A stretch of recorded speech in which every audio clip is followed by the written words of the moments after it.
शान्ताकारं भुजगशयनं पद्मनाभं सुरेशं विश्वाधारं गगनसदृशं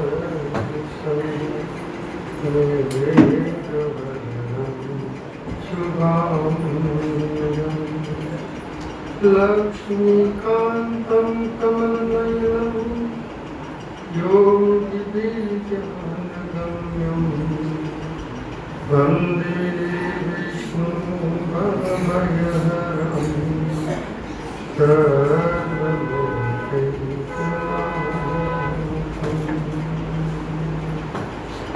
यत्कामिनी केलिकलापकुण्ठिता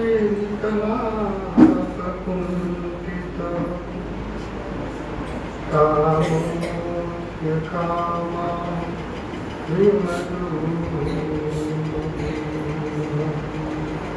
तं मानिनीमानदमानदं सदा श्रीमोहनं मोहनमानतोऽस्म्यहम् उच्चैरस्य किमन्धतां रसतां जाग्रत्कलङ्कैरव संहर्तयते च साचु उल्लासिनीं मानसे दुष्टो जन्मदनाशिनार्चियमलां लोकत्रयीदर्शिकां साधिप्रथितैव खण्डवर्षो वाग्देवता निर्यतु अस्ति स्वस्तरुणीकराग्रविलसत् कल्पप्रसूनाभृतं वस्तु प्रस्तुत वेणुनादलहरी निर्वाणनीलाकुली स्त्रस्तस्त्रस्तनिबद्धनिविलसत् कोऽपि सहस्रावृतं हस्तन्यस्तनतापवर्गमखिलो दारं किशोराकृति तस्मै विभाषितो यमतुलो ज्ञानप्रदीपपुरा तद्रूपेण च नारदाय मुनये कृष्णाय तद्रूपिणां गोविन्दाय तदात्मनाय भगवत्त्राताय कारुण्यतं तं शुद्धं विमलम् अशुद्धममृतं सत्यं परं धीमहि पुरा मया प्रोक्तमजायनाव्ये सत्रे निषन्नाय ममादिसर्गे ज्ञानं परं मन्महिमावभासं यत्सूरयो भागवतं वदन्ति अहमेवास्मेवाग्रे नान्यद्यत्सदसत्परं पश्चादहं यदि तत्र योगशिष्येति सोऽस्म्यहम् प्रीतेऽर्थं यत् प्रतीयेत न प्रतीयेत चात्मनि तद्विद्या आत्मनो मायां यथा वासो यथा तमः यथा महान्ति भूतानि भूतेषु चावचेष्वनु प्रविष्टान्यप्रविष्टानि तथा तेषु न तेष्वहम् एतावदेव जिज्ञास्यं तत्त्वं जिज्ञासुनात्मनः अन्वयव्यतिरेकाभ्यां यत् स्यात् सर्वत्र सर्वदा यत् स्यात् सर्वत्र सर्वदा लक्ष्मीनारायण भगवान की सिद्धिविनायक गणपति महाराज की क्षेत्रपाल भगवान अपने अपने माता पिता देव की जय।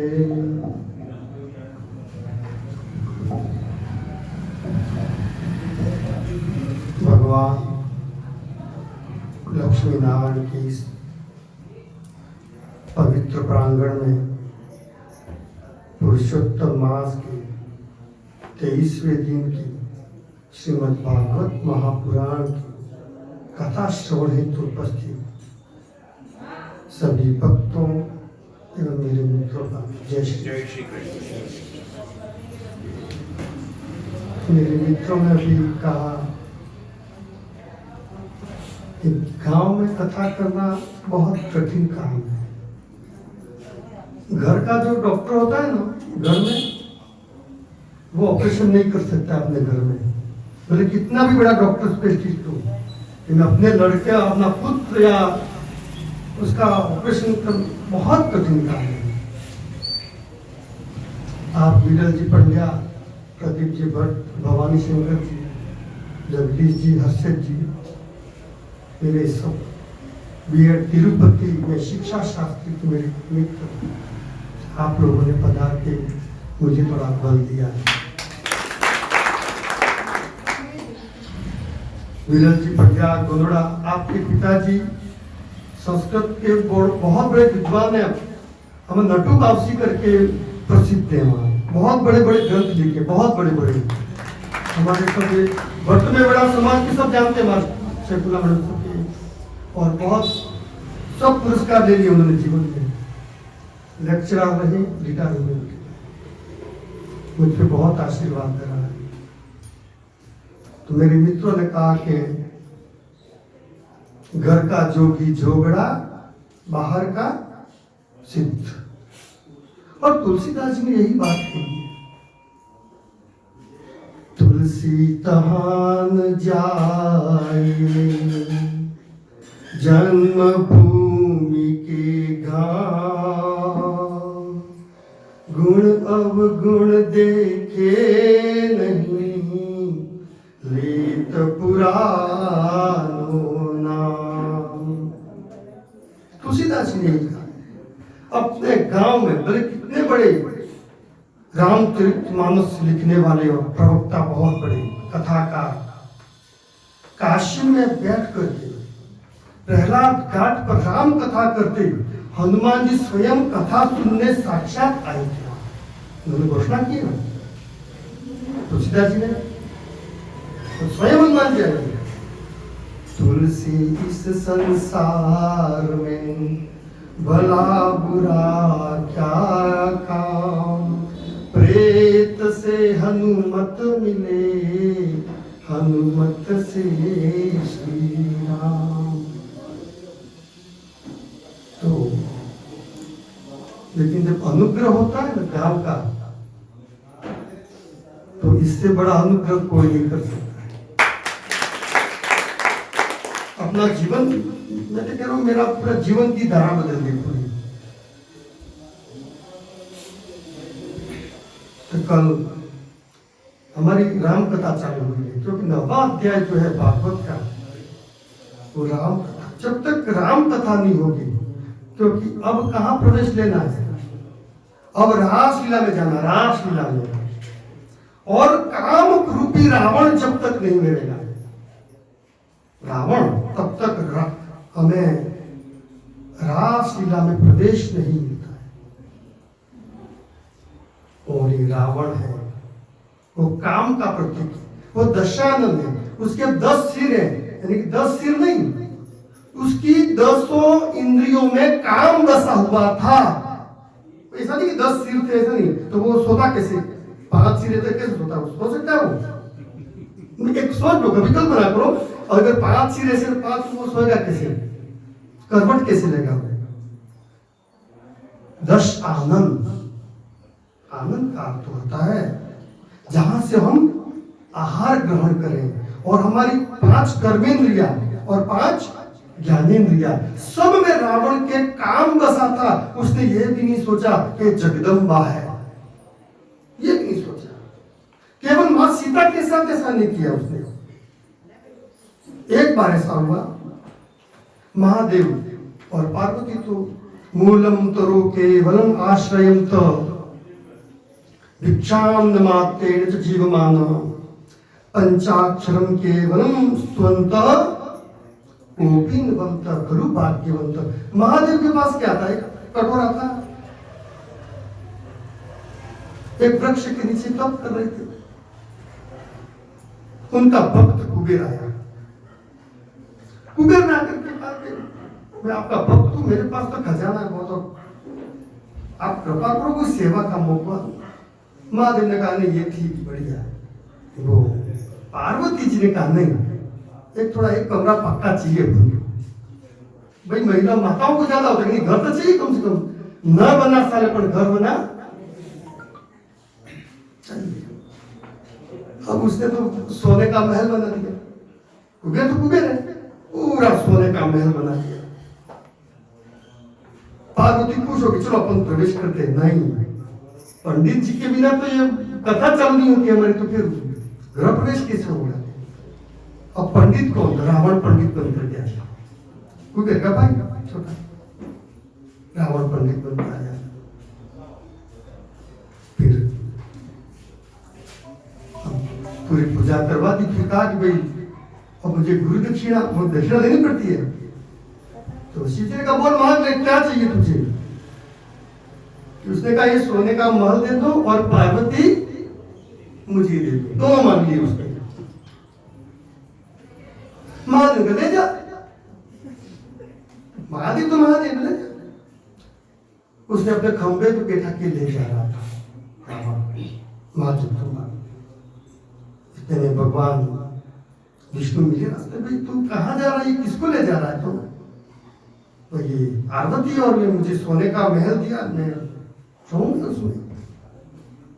पहले तो देख कि जो पार्वती के तो शरीर से कमल की गंध आती है, क्या इसमें सुगंध आ रही है? कि देख तू, असली पार्वती तो उन्होंने मैदानर के पास पाताल में छिपा दिया है, ये तो उसकी दासी है। ऐसे कहते रावण ने उनको नीचे छोड़ दिया और वहां पर रावण फिर वहां पर उनको छोड़ के चला गया। और वहां पर द्वेपायनी माता का मंदिर आज भी बना हुआ है, माता द्वेपायनी नाम का।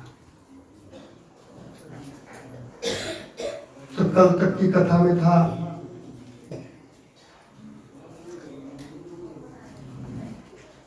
अब मनुष्य का भगवान राम के जन्म के कारण, राम का जन्म क्यों हुआ? सती तो अग्नि प्रवेश किया, महादेव ने फिर पार्वती के साथ कल पार्वती ने तप किया, उसके बारे में चर्चा थी हमारी आदिम संस्कृति श्रुति स्मृति पुराणैश्च स्तुत्या कल्याण दायिनी व्यवहारात्मिका पुण्या आदिमा से संस्कृति। हमारी आदि संस्कृति, सबसे आदिम संस्कृति कहते हैं ना, ये महादेव ने चालू किया। कौन सा? ये विवाह, शिव विवाह का हुआ था। जन्मांतरीय संबंध तथा पाणी पवित्रता तप प्रदाना नागेश्च कन्या दानस्य श्रेष्ठता स्त्रिय प्रसादाय कृति जाया तमेक रूपता। और विवाह में ये सब कार्य होते हैं। फिर राजा होम होता है, हराम कुल के यहाँ पे वो सब कार्य हो गया। पार्वती कैलाश पर महादेव आए, तो फिर पार्वती ने प्रश्न किया। देखो पहले जन्म में तो सती ने महादेव पर राम ब्रह्म नहीं है परीक्षा लेने गई। महादेव 87,000 वर्ष की समाधि में चले गई, वापस समाधि से आई, फिर कथा चालू की। लेकिन सती का मन चला गया, दक्ष प्रजापति का यज्ञ हो रहा था, एरोप्लेन में जा रही थी, वहां जाके वो भस्म हो गई। फिर महादेव का विवाह हुआ और पार्वती उनके घर पे प्रवेश हुआ। तो उन्होंने प्रश्न किया, अगर राम ब्रह्म है, देखो पापा से पूर्व जन्म की स्मृति थी, बहुत काल करिया सत्संगा, बहुत सत्संग की आवश्यकता है। महादेव जैसे प्रवक्ता, और उसको भी पार्वती ने संशय की दृष्टि से देखा, फिर प्रश्न कर दिया, प्रभु अगर वो ब्रह्म थे तो एक स्त्री के लिए रो रहे थे, और मनुष्य थे तो अब तो महादेव अपना प्रणाम किया। ये मुझे कुछ समझ में, तो मनुष्य अवतार क्यों लिया? उन्होंने कहा उसका कारण बताया। एक बार नारद जी हिमालय में तपस्या करने के लिए जब तप किया उन्होंने बहुत, कामदेव ने, इंद्र डर गया, उसने कामदेव को भेजा। कामदेव ने सब चेष्टाएं की, लेकिन तस के मस्त नारद जी नहीं हुए।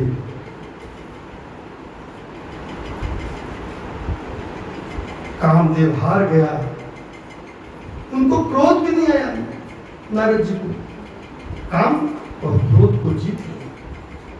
शिव ने तो काम को जला दिया था कि क्रोध आया था, अब उनको लगा कि मैं शिव जी से बड़ा हो गया कि मुझे क्रोध। कामं दहन्ति कृतिनो ननु रोष दृष्ट्या रोषं दहन्त्यमुत तेन दहन्त्य संयम सोऽयं यदन्तरमलं प्रविशन् बिभेति कामं कथं पुनरस्य मनश्रेत। उन्होंने कहा कि महादेव ने तो काम को जला दिया उनको क्रोध से, लेकिन मैंने तो क्रोध भी नहीं किया।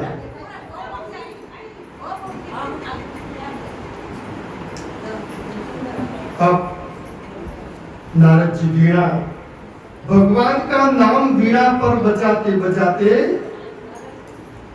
अपने खुद के नाम की वीणा बजाने लगे। उनको लगा कि मैं महादेव से बड़ा हो गया।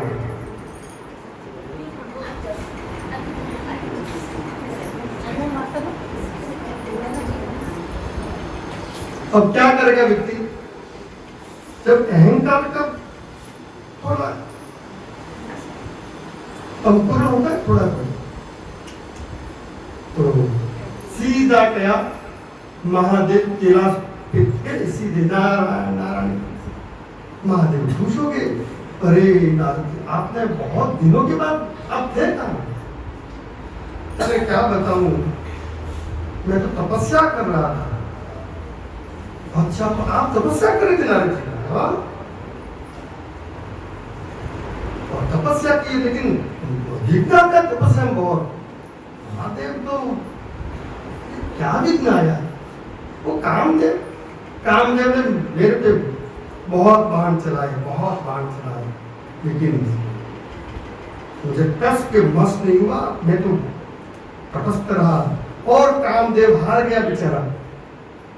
और महादेव को चिढ़ाने के लिए क्या कहता है, मुझे क्रोध भी नहीं आया। महादेव को तो क्रोध आया था। कामम दहन्ति कृतिनो ननु रोष, महादेव का नाम रोष दुष्ट, लेकिन मुझे तो सोयम अदम अंतर मदम प्रविशन भी देते। अरे क्रोध से मेरे अंदर प्रवेश करने से भी डरता है।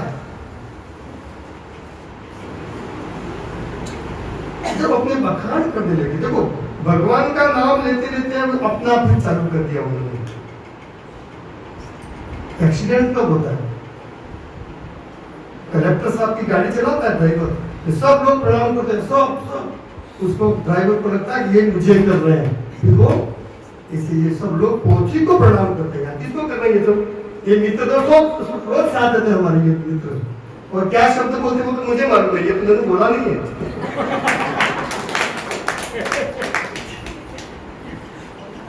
तो ये एक्सीडेंट तब होता है व्यक्ति का, जब ये सोच गए मुझे, अरे आपके नारद जी को प्राप्त अहंकार आ गया।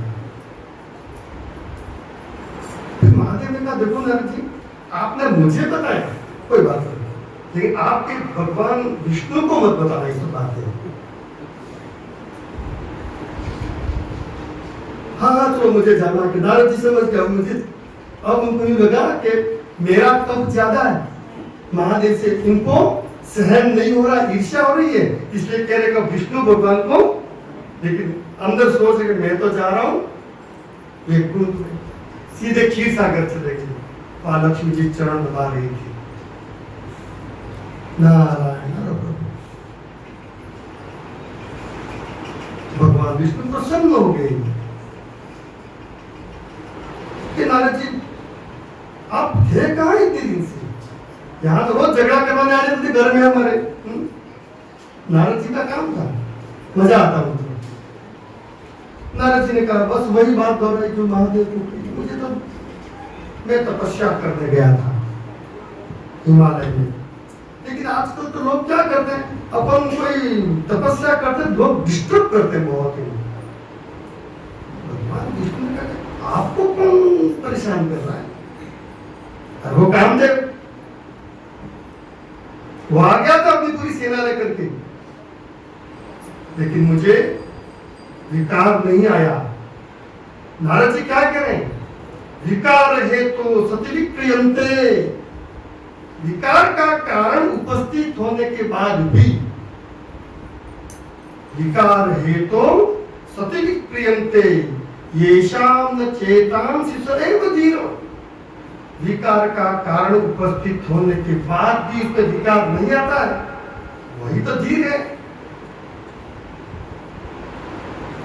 तो मुझे क्रोध भी नहीं आया और कामदेव ने मुझे माफी मांग करके अपनी सेना से चला गया। भगवान को लगा कि कैसा भी मेरा नाम लेता, मेरा भक्त है, और ये बीज का अंकुरण हुआ है अहंकार का, अगर ये वृक्ष बन गया तो कोई समाधान नहीं रहेगा, अभी इसको नष्ट करने पड़ेगा। आपके अंकुर छोटा है, वो कांटे होते हैं ना वो बबुल के, वो एकदम ग्रीन है, अपन को अच्छे लगते हैं, हाथ में रगड़ते तो अच्छे लगते हैं, कितने अच्छे लगते हैं, देख तो भी करना, जब एकदम बबुल ग्रीन ग्रीन होते हैं छोटे, ये रगड़ अच्छा लगता है।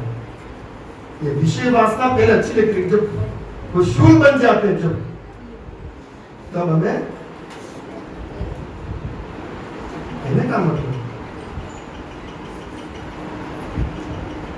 भगवान ने कहा नहीं नहीं, आप तो वास्तव में, आपको कामदेव कैसे हरा सकता है? आपका नाम लेने से लोगों में काम का विनाश हो जाता है नारद जी।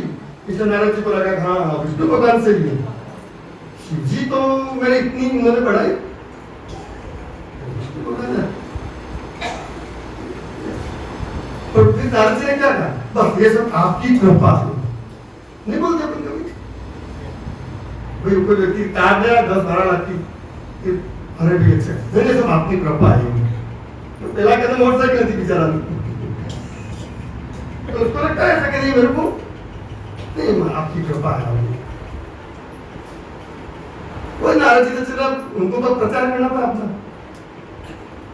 भगवान का नाम भूल गए, स्वयं का नाम वीणा के तारों पे चमक। भगवान ने माया रचाई, एक शील नीति करके राजा का एक नगर बनाया उन्होंने, माया रची भगवान ने, क्योंकि इलाज करना पड़ेगा। भक्त का पतन होता है ना, ज्ञानी का तो हो जाता है, लेकिन भक्त का नवे भक्त भ्रश्यति, भक्त का कभी। और देखो जो कर्म मार्ग पे रहते हैं, जो कर्मशील होते हैं, उनका पतन जो होता है वो क्रोध से होता है, और भक्ति मार्ग में जो पतन होता है वो लोभ से होता है। जब लोभ आ जाता है ना तब उसका पतन है, और ज्ञान मार्ग में अहंकार के कारण पतन होता है। ज्ञान मार्ग में पतन होता है अहंकार, रावण चारों के चैंपर है अहंकार। शील नीति का नगर, सुंदर सुंदर वहां के लोग, नगर के नारद जी प्रवेश किया उस माया नगर में, और मोहिनी, विश्व मोहिनी उस राजा की पुत्री, और उसका स्वयंवर होना था। नारद जी गए वहां, राजा ने ओ नारद जी आए, प्रणाम किया, फिर सुनाया स्वयंवर करने, हाँ बच्ची को बुलाया, बस उन्होंने कहा तेरा हाथ बता। नारद जी ने कहा अब हाथ देख नहीं रहे, मुंह को देख कर बोल रहे, हाथ नहीं देख रहे, किसको देख रहे? तो वश हो गए। तो राजा को कहा, इनको बहुत ही गुणवान, विद्यावान, जो नारद जी के जो गुण थे ना, वही गुण बता रहे हैं। राजा ने कहा, आप ब्राह्मणों का आशीर्वाद। राजा ने कहा, आप भी बताना। हाँ, क्यों नहीं आएंगे? अब उन्होंने सोचा कि मेरे 30 रूप में तो मुझे कन्या मिलने वाली, मुझे चाहिए सुंदर रूप। अब मैं वापस जाऊंगा क्षीरसागर, लेट हो इतने की विवाह हो गया तो यहाँ। तो उन्होंने क्या किया, तपस्या करके वहीं पर भगवान को बुला दिया। भगवान चतुर्भुज में आ गए भाई, जल्दबाजी, वो जल्दबाज ज्यादा होते हैं, स्थिरता नहीं रहती थी। भगवान ने कहा, वो तो तैयार थे, भगवान तो तैयार, हाँ बोल कि मुझे आपका रूप चाहिए। बेटा मेरा रूप लेके तू क्या करेगा? आप प्रश्न मत कीजिए। देखो भगवान को कह रहे हैं, आप प्रश्न मत करो, आप आपका रूप दे दो मुझे। भगवान ने कहा, भाई देख, तेरा जिसका कल्याण हो ऐसा काम में। नारद जी समझ गए, मेरा कल्याण तो रहस्य नहीं समझे बात का, वो तो उसके मन में तो वो चल रहा था, और मेरा कल्याण तो विश्व मोहिनी में जो उसमें है, और भगवान तो सर्वज्ञ। और वहां से कहा, तथास्तु कहा। वो तो खुश हो गए कि मुझे हरि का रूप। हमारी सब विद्वान बैठे हैं, कोई कम नहीं है, कोई सब मैंने बहुत सीखा है। तो हरि का अर्थ एक तो बंदर होता है और एक शेर भी होता है, केसरी हरि, ये उनके केसरी भी सिंह का नाम है, हरि शेर भी है, बंदर भी है, और हरि तो है ही भगवान विष्णु। मिल गया उनको, वो तो बस अपने आप को विश्व सुंदरी है, तो अपने आप को भुवन सुंदर समझेंगे। महादेव ने अपने 2 गण छोड़ दिए थे, वो गुप्त रूप से ब्राह्मण का वेश बना करके पीछे लगा दी गई, जाता क्या उसकी तरफ पर खबर रखना। महादेव को भ्रांति, दोनों पीछा कर रहे थे, और सभा में बैठे थे, नारद जी सबसे आगे बैठे, क्योंकि बहुत सुंदर थे वो। जय सिया राम, बधाई, माँ गायत्री की कृपा हुई। लक्ष्मी आई है, आगे बजा दो, प्रणाम से। रविवार को ही आई है, और रविवार को भजन सफल हुआ अपना। आप सबका आशीर्वाद। नारद जी आगे बैठे और यूं यूं कर रहे हो, देखते ना कोई बंदर की आदत होती है, वो यूं ताक रहा है कि मुझे देखे लोग, और लोग हंस रहे हैं, और वो दोनों गण चिढ़ा रहे हैं उनको, लेकिन उन्होंने ध्यान नहीं दिया। उनका मन वहां चला गया। मन एवं मनुष्याणाम कारणम बंध मोक्षयो हो। हम कहाँ बैठे वो नहीं है, हमारा मन कहाँ पर है, वहां पर। इतने में भगवान विष्णु भी आए थे वहां, भगवान विष्णु भी वहां पर आए थे, वरमाला लेके विश्व मोहिनी घूम रही, और वो बंदर की तरह ताक रहे कि मेरे गले में आई। लेकिन वो तो वरमाला गई, और भगवान विष्णु कहते थे, और विश्व मोहिनी ने वरमाला पहना दी उनको। अब उनको आया क्रोध, कामात क्रोधो भी जाए थे। जब कामना सिद्ध नहीं होती तो क्या आता है, और देखो काम किसु संसर्गात जायते काम, कामात क्रोधो विजायते, क्रोधात् भवति सम्मोह, सम्मोहात् स्मृति विभ्रम, स्मृति भ्रंशात् बुद्धिनाश। स्मृति का भ्रम पैदा हो गया, उसको भगवान के प्रति भ्रम हुआ। स्मृति भ्रंशात् बुद्धिनाश, बुद्धिनाशात् प्रणश्यति। बुद्धि का नाश हुआ, उसका नाश हो जाता है।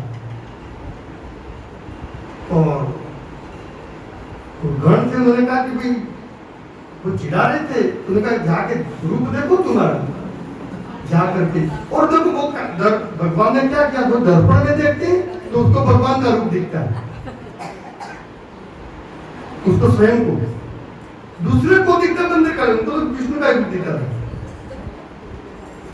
जा करके तालाब के किनारे जाकर अपना रूप देखा तो उनका ये तो बंदर का रूप है। नारद जी समझ गए मुझे, इतने में भगवान विष्णु भी वहीं पर, वो विष्णु मोहिनी, लक्ष्मी जी और तीनों जा रहे हैं। ओ नारद जी प्रणाम किया तो उतने में चालू कर दिया कि तुम तो बहुत बड़े भक्त हो, तुमने भगवान महादेव को जब समुद्र मंथन हुआ तो जहर तो महादेव को पिलाया, और लक्ष्मी जी जो आई आपके से वो आपने ले ली, कौतुक मणि निकला वो भी आपने ले लिया, अच्छी चीजें तो आप रखते हो और हमें मूर्ख बना रहे हो तुम। मैं भी कोई कम नहीं हूं, मैंने तप किया है।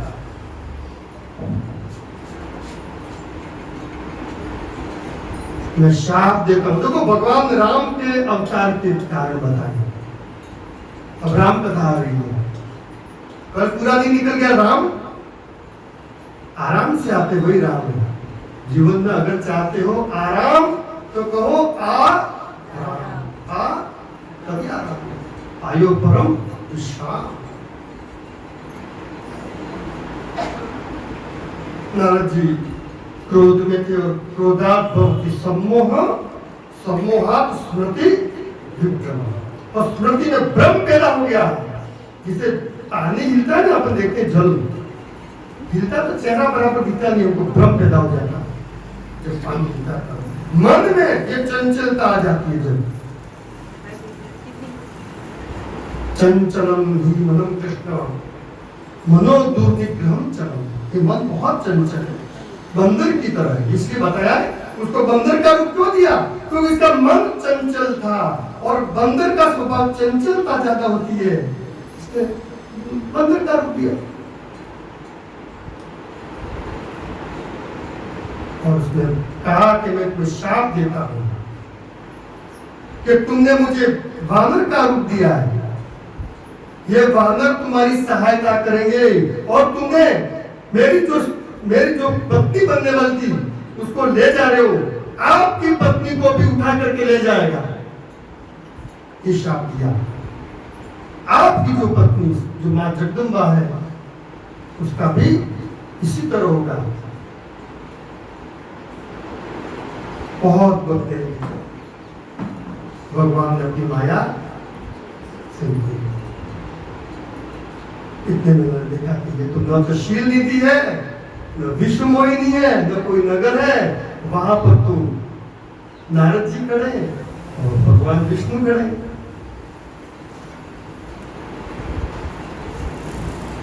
तो स्तुति करने लगे भगवान में से गलती को, नमः भगवतना पाय, हे भगवान आप मुझे क्षमा करें और आप कोई ऐसा उपाय करो कि मैंने जो श्राप दिया है वो मिथ्या हो जाए।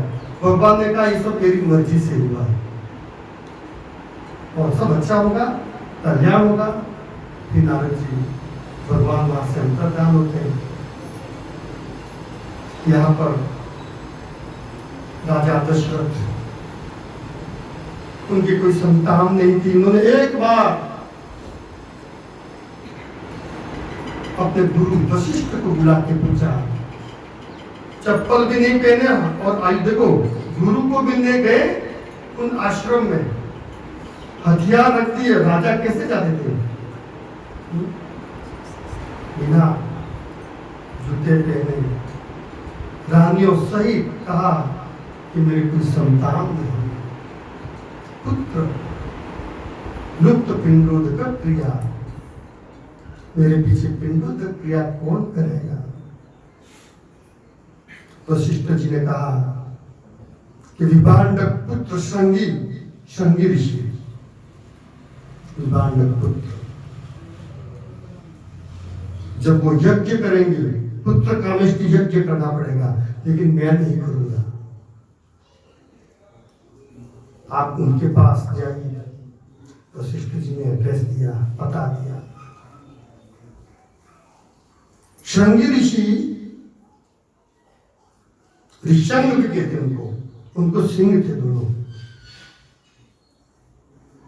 रोमपाद जो राजा थे उनके वहां बारिश नहीं हो रही थी और किसी ने कहा अगर ऋषंग ये श्रृंगी वहां पर आएंगे तो बारिश होगी। और वहां पर उस नगर में गए, राजा ने बुलाया और घनघोर बारिश हुई।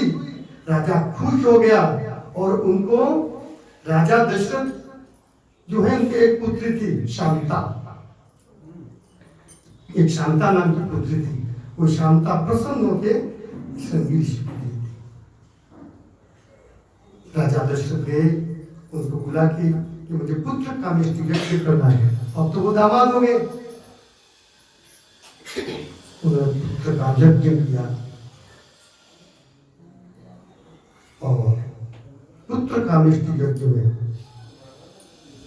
वो जो आहुति देते वो देवता स्वयं प्रकट होकर के लेते थे स्वयं, क्योंकि देवता मंत्र के अधीन है।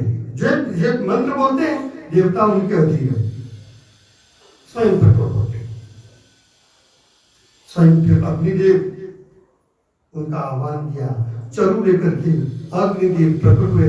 अग्निदेव की और चरु दिया प्रसाद के रूप में। श्रृंगी ने कहा, और वशिष्ठ जी बैठे हुए थे, उन्होंने कहा हे राजन अब इनको बांट दो। सबसे पहले कौशल्या जी को दिया आधा भाग और एक चौथाई केकई को आया क्रोध, वो बकने लगी, आपने मेरे से अन्याय किया, मैं कोई दासी हूं तुम्हारी, आपने मुझे पहले नहीं दिया और वो भी आधे का आधा दिया। इस प्रकार बक रही थी देखो। और वहां अंजनी मां और मारुति तपस्या कर रहे थे पुत्र प्राप्ति के लिए और महादेव का जप, पंचाक्षर का जप कर रही थी। ओम नमः शिवाय, ओम नमः शिवाय। महादेव की आज्ञा से एक चमड़ी नाम का पक्षी आया और उड़ करके उस केकई के हाथ से स्वरूप को प्रसाद को उठा करके और अंजनी मां के हाथ में डाल दिया और उन्होंने तुरंत प्रसाद ग्रहण किया। प्रसाद जाए थे और वहां एक कौन, हनुमान जी। हनुमान जी कौन थे? राम के ही भाई थे वो, तुम्हारे सिद्ध प्रसाद तो वही था। फिर कौशल्या जी ने एक भाग दिया और एक सुमित्रा जी ने दिया, फिर 2 भाग दिया, तब इनके 2 पुत्र हुए। अब देखो जैसे ही गर्भ रहा ना, केकई ने क्या कहा, जैसे ही भरत जी गर्भ में आए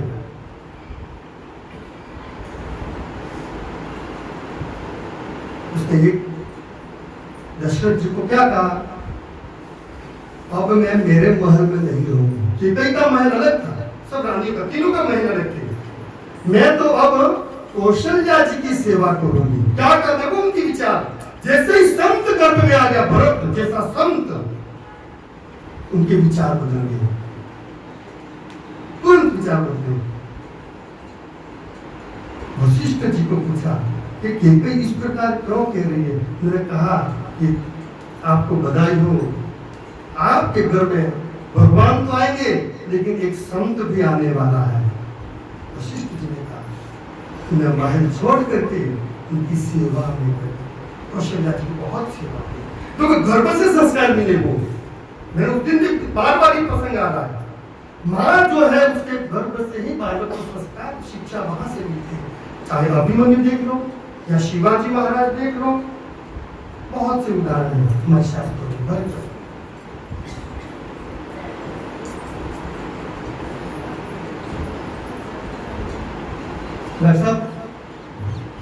राम जन्म ने तैयारी थी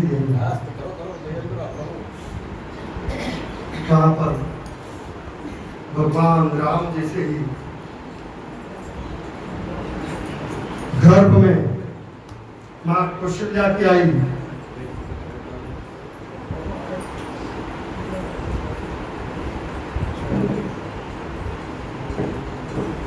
नदियां अपनी मर्यादा में बहने लगी। हवा, ये पंच महाभूत का संतुलन हो गया बराबर। लोग अपने खेतों में गड्ढा करते तो वहां रक्त निकल जाती थी, रक्त। चारों ओर सुख और शांति का वातावरण, जैसे बारिश होने वाली हो ना, तो उसके पहले अपने बादल आ जाते हैं, ठंडी ठंडी हवा आती है, तो एक माहौल बन जाता है।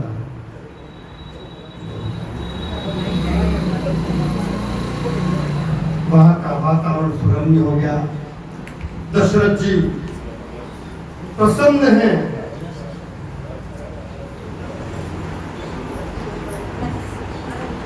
दशरथ जी को रात को स्वप्न आया। देखो ये शुभ संकेत क्या होते हैं? जब अपने घर में कोई अच्छा होने वाला होता है तब संकेत मिलते हैं। दशरथ जी वशिष्ठ जी को स्वप्न सुना रहे हैं कि मुझे ऐसा स्वप्न आया है कि मेरे घर पे बहुत से साधु संत आए हैं, बहुत से, और उन साधु संतों को मैंने भोजन करवाया है, मेरी तीनों रानियां, और मैंने उनका आशीर्वाद लिया है। वशिष्ठ जी ने कहा, महाराज अब आपका कल्याण बहुत जल्दी होने वाला है।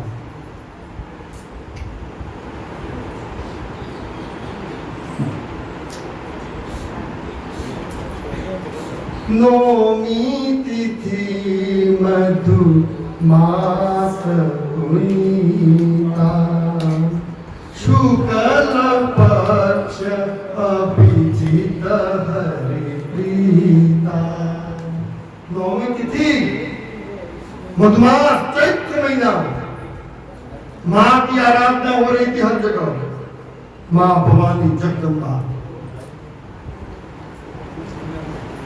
सर्वत्र शांति। भगवान राम का प्रादुर्भाव, ब्रह्मांड नायक, अखिल ब्रह्मांड का नायक स्वयं इस पंच भौतिक शरीर में साक्षात इस धरा पर आने वाले हैं। चारों ओर खुशियां, और वहां पर रानी को प्रसव वेदना हुई, कौशल्या जी को। दशरथ जी ध्यान में बैठ गए, वशिष्ठ जी को बुला लिया था पहले ही, और इतने में बच्चे की रोने की आवाज आई, और दासियां वहां से गई, दासियां पड़ी। संभ्रम चली आई सब नारी, और फिर जैसे ही पूछा दशरथ जी ने क्या हुआ है, तो कहा आपके घर लालो भयो है। दशरथ पुत्र जन्म सुनी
जन्म पर सबको बधाई। जय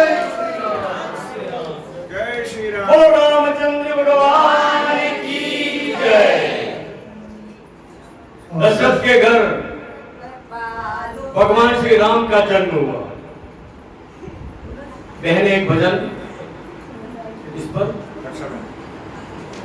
अभी जो मैं आलो लड्डू श्री राम।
दशरथ जी ने समाचार सुना और कहा, दशरथ पुत्र जन्म सुनि काना, मानव ब्रह्मा नंद समागम।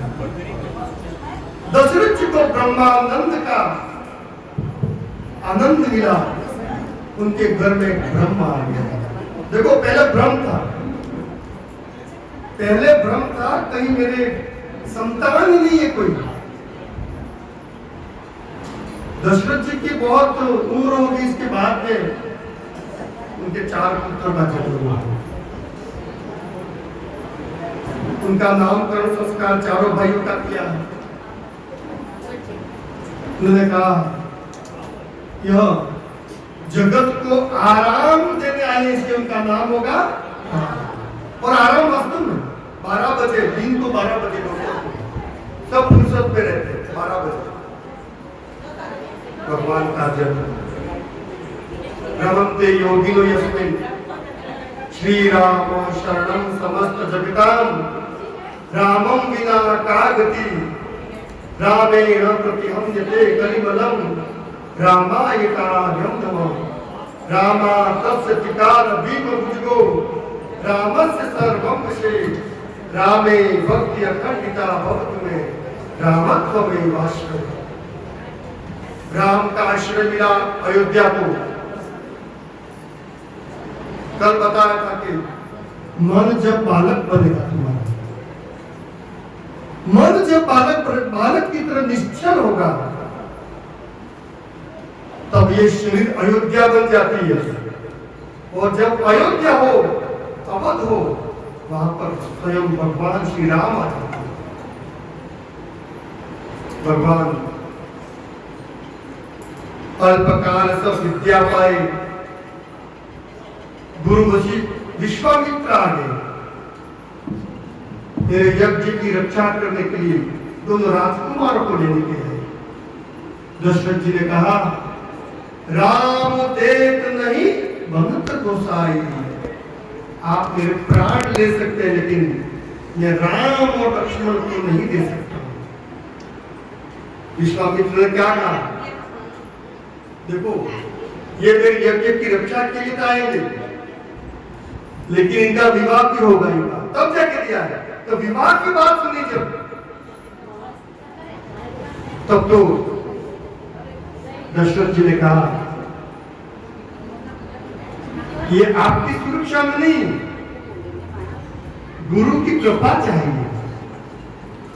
आप आशीर्वाद दो मेरे पुत्र को, आप उनकी सुरक्षा करना। कितनी सरलता थी।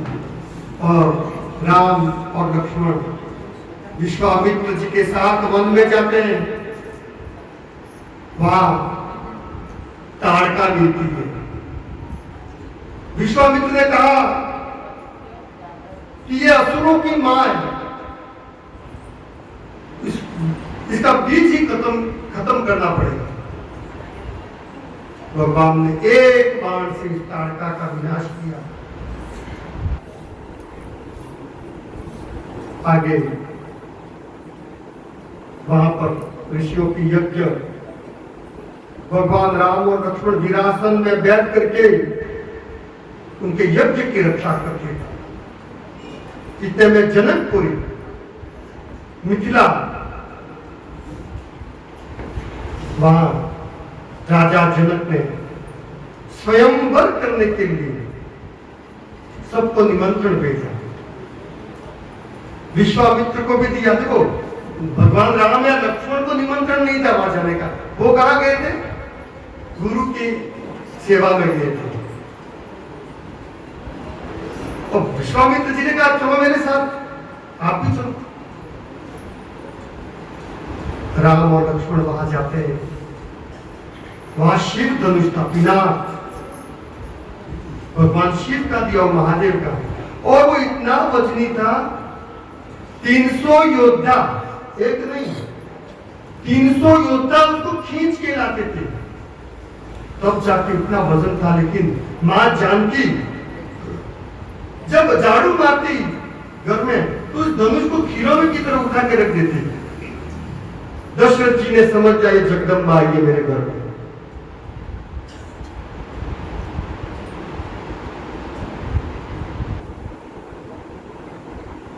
तब यह बात जनक ने उसी दिन विचार किया था, ये धनुष में मां जानकी उठा लेती है, इस धनुष को जो उठा के तोड़ डालेगा उसी से मैं विवाह करवाऊंगा जानकी का।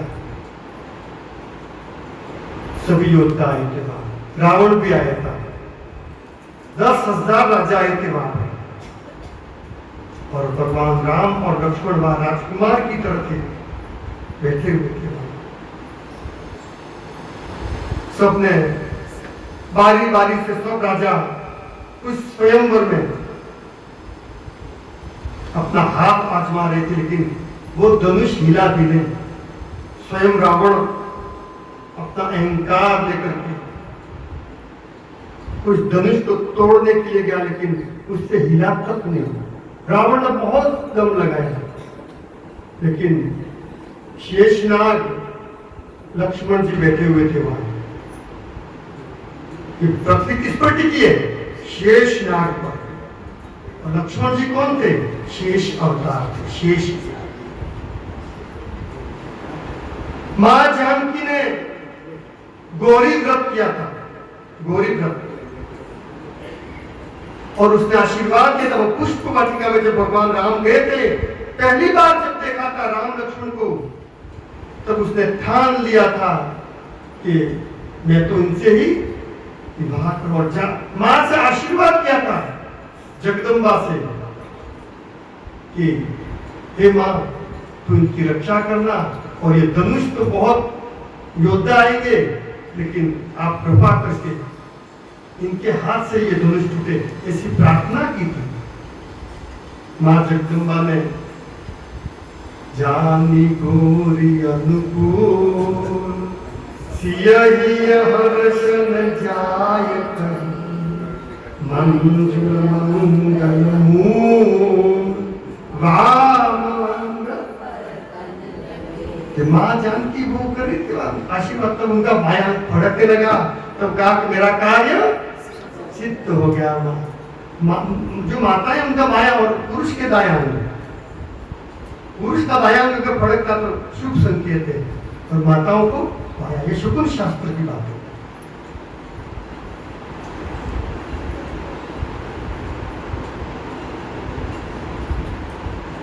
मां जानकी तो भगवान राम को ही एक टक देख रही थी। अब उनको निमंत्रण नहीं था, सब राजा हार गए। जनक, अब मैं क्या किसको मुंह बताऊंगा? क्या इस पृथ्वी पर कोई योद्धा नहीं है जो इस धनुष को उठा सके? सब सिर झुका के, रावण भी सिर झुका के गया, किसी की हिम्मत नहीं है। अब लक्ष्मण जी क्रोध कर रहे हैं, क्योंकि शेष का अवतार, उसको क्रोध जल्दी आ जाता है। तो भगवान राम उसको दबा रहे हाथ में, तो शांति रख, अपने घर में आने वाली चिंता क्यों कर रहा है? जल्दबाजी नहीं तो हमको हो। इतने में फिर विश्वामित्र ने खड़े होकर प्रवचन दिया कि हे राजा जनक, आपकी अगर अनुमति हो तो मेरे साथ राजकुमार आए हैं, अयोध्या के परिचय दिया। और तब उन्होंने कहा कि मुझे तो क्षत्रिय वंश का कोई भी व्यक्ति हो, इस धनुष को तोड़ उठा ले। प्रत्यंचा चढ़ानी थी, वास्तव में धनुष को प्रत्यंचा चढ़ानी पड़ी।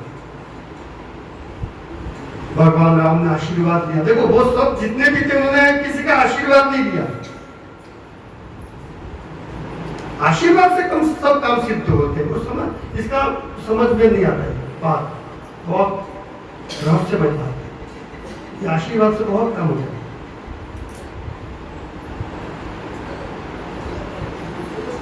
उन्होंने आशीर्वाद तो लिया, लेकिन पूरी सभा को प्रणाम किया। करहु प्रणाम सिया राम मई सब जग जानी, तुलसी ने लिखा है, करहु प्रणाम जोरी जुग पानी। उन्होंने भगवान राम ने सबको प्रणाम किया, सभा में सब। और जाकर के भगवान उस धनुष जो महादेव ने दिया था,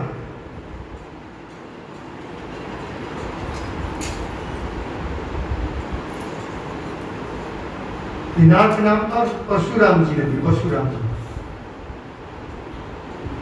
भगवान राम ने जाते ये जो फूल की तरह उस धनुष को उठा लिया, और जैसे प्रत्यंचा चढ़ाने गए और धनुष दो भाग में विभक्त हो गया। पहले एक था, अब कितने टुकड़े हो गए?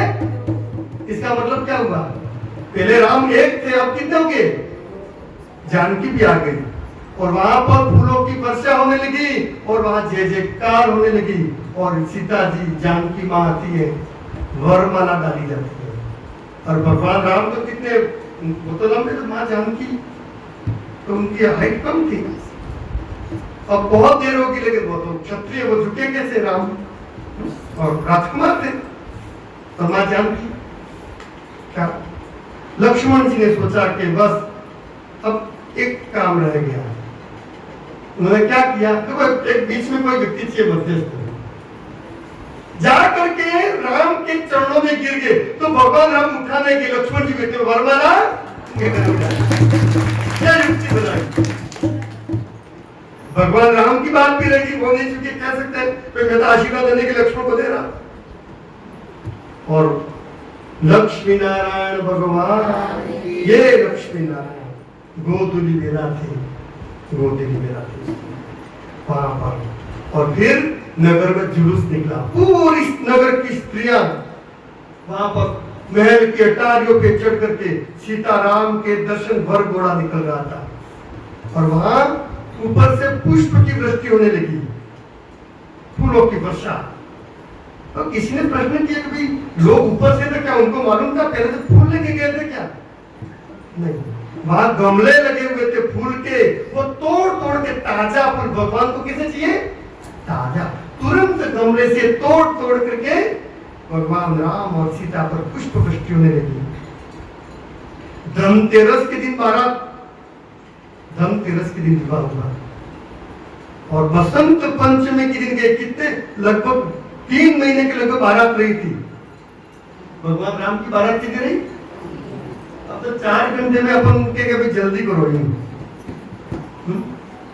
धनतेरस के दिन फिर वहां से उनको समाचार दिए राजा दशरथ को, वो आए बारात लेकर, आना तो पड़ता है, वहां थे, विवाह हो गया था। फिर वो सब आए अयोध्या के, और वो धनतेरस के दिन आए और बसंत पंचमी के दिन बारात। बसंत पंचमी का मुहूर्त अपना अबुझ होता है, एक अक्षय तृतीया। उन्होंने बहुत दान, राजा जनक ने बहुत दान दिया, दहेज दिया बहुत सारा। वहां से बारात प्रस्थान हुए, अयोध्या में उनका स्वागत हुआ, राजोचित स्वागत। पूरे नगर में तोरण बांधे, हाथी पे सवारी की गई, पूरे नगर को सजाया गया, पूरा जुलूस निकला भगवान का। फिर भगवान एक बार दशरथ जी दर्पण में देख रहे थे, उनका मुकुट टेढ़ा लगा उनको, और यहाँ पर सफेद बाल दिख गए उनको। अब मुकुट टेढ़ा होने का मतलब होता है कि अब वृद्धावस्था आ गई, उसके पहले बच्चों को सौंप देना पड़ता है। और भगवान राम ने बुलाया अपने गुरु को, कहा कि मैं अब राम को राजा बनाना चाहता हूँ। उन्होंने कहा कि मुहूर्त दीजिए, तो कहा कि भगवान राम के लिए क्या मुहूर्त, वो जिस दिन राजगादी पर बैठे वही मुहूर्त, और कोई मुहूर्त। तो उन्होंने कहा मुझे कल ही भी जाना है, तो उन्होंने शुभस्य शीघ्रम, और वहां पर तैयारियां होने लगी। या मंथरा दासी को मालूम हुआ, जो केकई क्या कह रही थी कि मैं कौशल्या जी की सेवा करूंगी, महल को छोड़ दिया, उसी को, उस मंथरा को बुद्धि ने जाकर के केकई को कान बन कि तुम्हें कुछ मालूम है, कोई पता क्या क्या पता? राजा बनाने की तैयारी हो रही है राम को,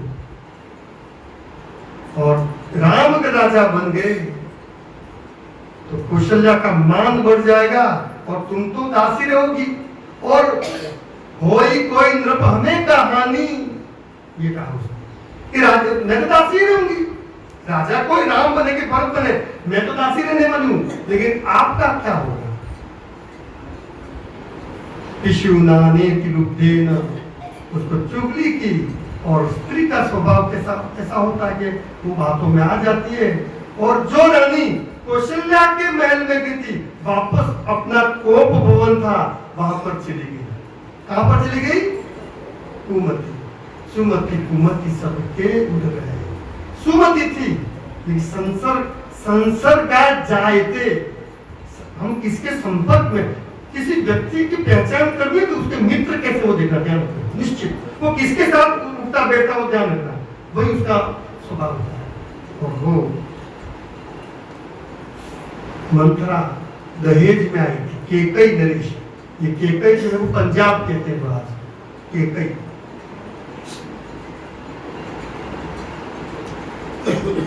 और वो बोलने चली गई।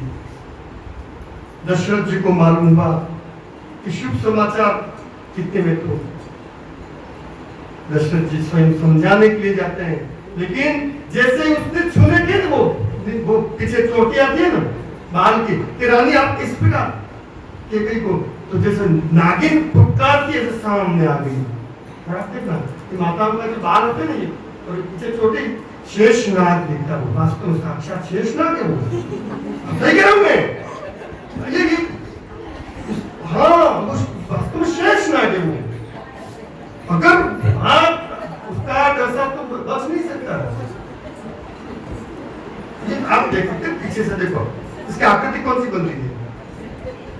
जिसने इस पृथ्वी को धारण कर रखा शेषनाग है और बिल्कुल आगे से फुटकार की ध्वनि के साथ। ये रूपक अलंकार है, रूपक है ये रूपक है। राजा दशरथ भाई उसने कहा कि आपको मालूम है आपने मुझे 2 वर दिए थे। हाँ मुझे मालूम है, क्यों नहीं, बोलो। आइए शुभ अवसर है और राम तो राजा बन रहे, आप जो मार्गों में देने के लिए। नहीं, आप राम की कसम खाओ। इसके सब समझा दिया था उस मंत्रा ने कि वो वैसे तो छूट पड़ेंगे, लेकिन राघव जो है उनको प्रिय राघव था, राघव नाम था। उन्होंने कहा कि आप राघव की कसम खा के कहो कि मैं वरदान आप जो को क्या मांग लेंगे। और कहा कि राघव की शपथ लेके कहता हूं लेकिन आप प्रसन्न हो जाएंगे।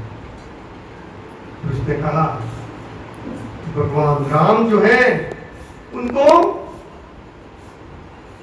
14 वर्ष का वनवास और भरत को राजगद्दी, 2 वरदान मांगे। भगवान दशरथ जी ने कहा देवी राजा भरत बने कि राम बने मुझे तकलीफ नहीं है, लेकिन मुझे तकलीफ है कि राम वन में जाए 14 साल के लिए, पानी मछली के बिना जिंदा रह सकती है, मैं राम के बिना रह नहीं सकता। और जब बात ज्यादा बढ़ गई, जब नहीं मानी, राम राम कही राम कही, राम राम कही राम। और दशरथ जी अचेत हो गए वहां। उनको वो तो दृढ़ थी, उसने कहा कि वो नाटक करेंगे, ये कहा मंत्रा ने सब समझा दिया था। आप कहोगे तो नाटक करेंगे, लेकिन उस बातों में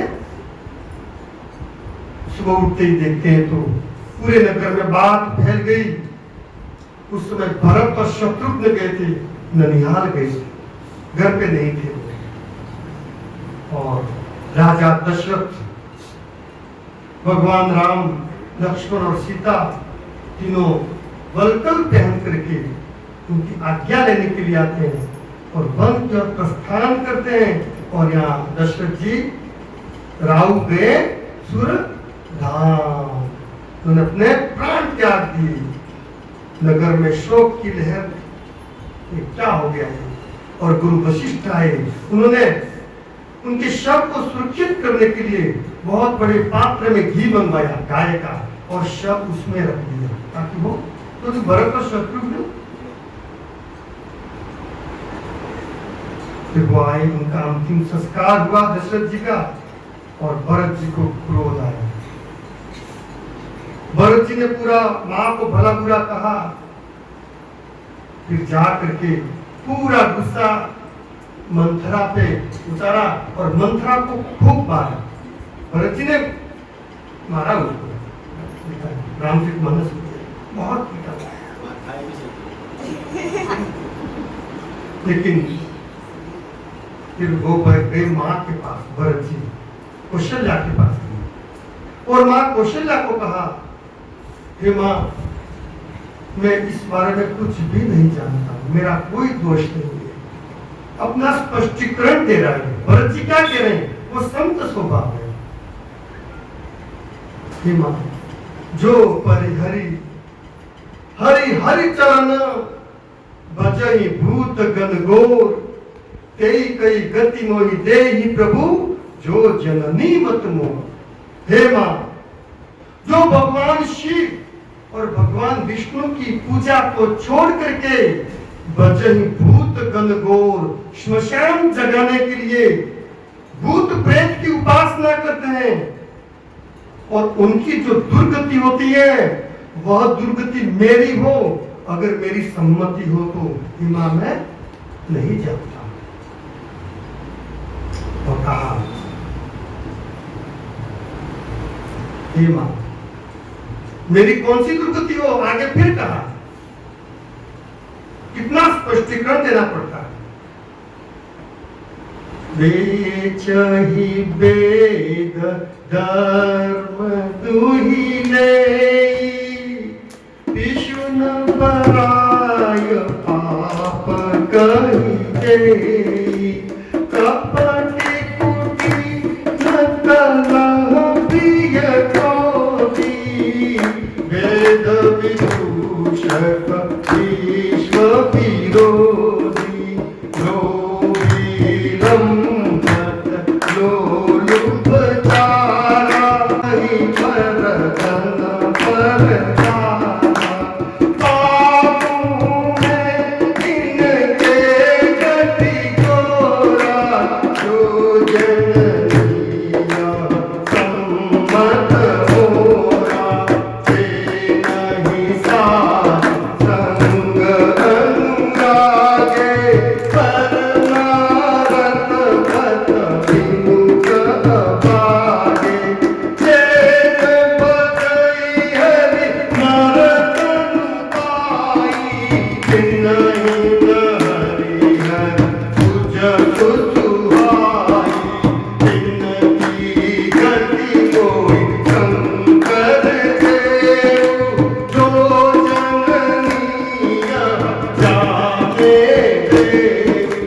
मंगल भवन मंगलहारी, जहाँ सुदर्शन दीन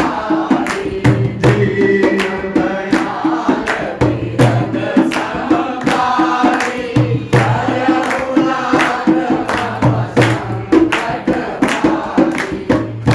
भरत जी क्या कह रहे हैं?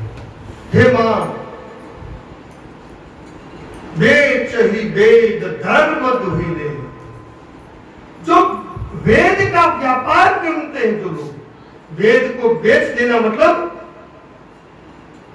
लोगों में भ्रम पैदा करना है।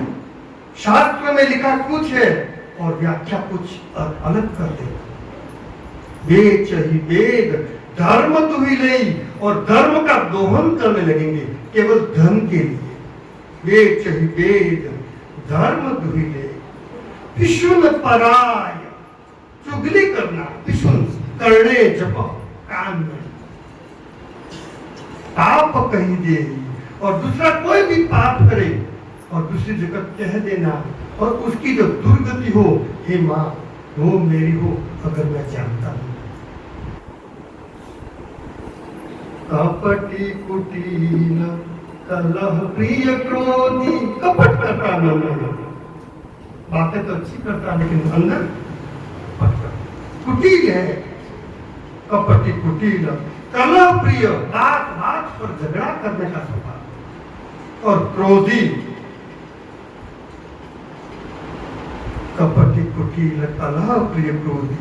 वेद विदूषक, और वेद का जो अर्थ है उसको कहते हैं ना कि पानी को हम गंदा कर देते हैं, वो पीने योग्य नहीं रहता है। इस प्रकार वेद को भी दूषित करने वाले जो हैं, विश्व विरोधी, और पूरे विश्व कल्याण की भावना नहीं, विश्व के विरोध में जो रहते हैं, लोगों को परेशान करना, हत्या करना, और उनको जो पाप लगता है कि मां मुझे पाप लगे अगर मैं इसका भेद जानता हूं। जे नहीं साधु संग अनुरागे, हे मां, जो साधु और सन्यासियों के प्रति प्रेम नहीं रखते हैं। जे नहीं साधु संग अनुरागे, परमार्थ पथ विमुख अभागे, और जो परमार्थ का कार्य है, जो सत्कर्म है, उससे जो विपरीत हो जाते हैं, उसका विरोध करते हैं सत्कर्म का, और उनकी जो दुर्गति होती है। वो माँ मेरी हो। जे नहीं साधु संग अनुरागे परमारथ पत बिनुक अभागे जे न बजहि हरि नरत अनुपाई। मनुष्य जन्म लेकर के भी जो भक्ति नहीं करता है, जे न बजहि हरि नरत अनुपाई तिनहि न हरि हर सुजसु सुहाई। ये भगवान का सुयश है, हरि और हर। हरि यानी भगवान विष्णु, हर यानी हर हर। भगवान विष्णु और महादेव की कथा में जिसको रुचि नहीं है, भगवान यश कीर्तन की महिमा को जो नहीं जान पाता है, जे न बचई हरि नरत अनुपाई जिनहि न हरि हर सुजसु सुहाई। और वंचक विरति वेश जग चलही।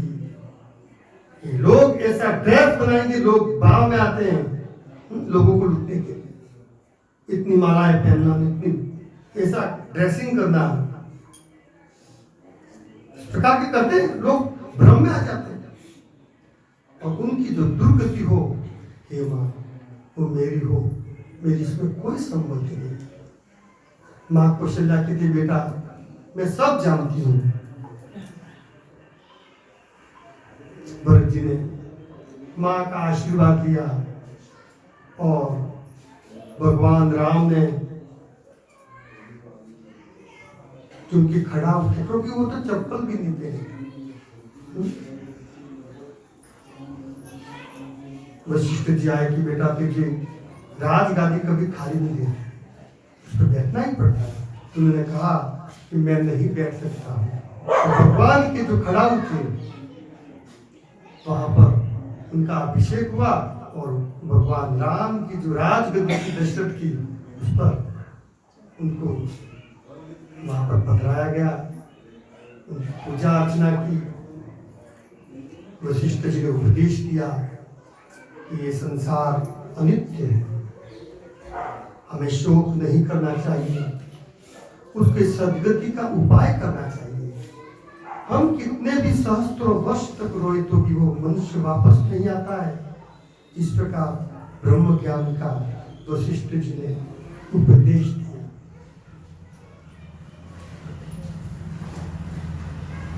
वशिष्ठ जी अपने आश्रम में गए और भरत जी नंदी ग्राम चले गए। नंदी ग्राम में जाकर के अगर मेरे आराध्य, मेरे प्रभु अगर इस जमीन पर चल रहे हैं तो मैं खड्डा बना करके रहूंगा, मुझे इस भूमि पर चलने का अधिकार नहीं है। और उन्होंने, अब मेरे प्रभु यदि कंद मूल फल खाते हैं तो मैं भी अन्न नहीं लूं, अन्न नहीं लूं। और सतत राम नाम का जप करने लगे। यहाँ पर भगवान चित्रकूट में वहाँ पर निवास करते हैं। राम लक्ष्मण और सीता वहाँ पर्णकुटी बनाई, वन में रहते हैं। राक्षसी जो राक्षस भगवान राम को वहाँ पर अरण्य में कौन थे, मैंने उस दिन तो दंडकारण्य नाम बताया था मैंने। शुक्राचार्य के शाप से वो राजा दंडक का पुत्र जो दंड था, उसने शुक्राचार्य के पुत्र के साथ दुर्व्यवहार किया और वो राज्य नष्ट होकर के दंडकारण्य बन गया था। शूर्पणखा वचन वेश क्या जानिए, मन मलिन नर नारी, शूर्पणखा मृगपूतना, दशमुख प्रमुख विचार। लोगों के वचन और वेश पर कभी भरोसा मत करो। तुलसीदास जी मना कर रहे हैं, कभी मत करना। वचन तो व्यक्ति कैसे भी बोल देगा और अपना वेश कैसा भी बना लेगा। वचन वेश क्या जानिए, मन को देखना कि मन कैसा है। मन मलिन नर नारी, शूर्पणखा, सबसे पहले उदाहरण दिया शूर्पणखा। शूर्पणखा उसने सुंदर वेश बनाया और भगवान से विवाह करने के लिए प्रार्थना करती है। और भगवान ने कहा लक्ष्मण जी के पास भेजा। ऐसा 2-3 बार हुआ और लक्ष्मण जी को आदेश हुआ शूर्पणखा का नाक और वो मूल राक्षसी रूप में आ गई। किसी पर्वत से खून की धारा बहती, वैसे रक्त की धारा बहने लगी और वैसे ही वो कहाँ गई? सीधी रावण के पास गई, अपने भाई के पास। रावण को कहा कि भाई मैं वन में विचरण कर रही थी और कोई 2 राजकुमार हैं और एक सुंदर स्त्री उनके साथ है और मेरी नाक काटा। मैं तो वैसे ही जा रही थी क्योंकि उसने अंदर वचन में वेश क्या जाने नहीं, उसने वचन में भेद पा। रावण ने जिसे सुना कि सुंदर स्त्री है और दशानन, मैंने व्याख्या उसमें की थी, जिसके 10 इंद्रियों में काम विराजमान था, और जैसे ही उसको सुंदर स्त्री की बात मिली, रावण मारीच को तैयार करता है, सुवर्ण व्रत बनने के लिए कहता है। मारीच उसको समझाता है लेकिन रावण नहीं माना और उसको स्वर्ण व्रत बनाया। और स्वर्ण व्रत को देखा सीता जी ने कहा कि मुझे ये सोने का जो मृग है और मुझे इसका बनाना है, उसको पहनना ही है, तो आप उसको मार दो। भगवान राम ने समझाया, नहीं मानी। भगवान राम मृग के पीछे जाते हैं। लक्ष्मण जी को कहा था तू जानकी की सुरक्षा करना, लेकिन वहां पर मृग को तीर मारा और उसने हे राम हे लक्ष्मण जोर से वो उसने आवाज लगाई।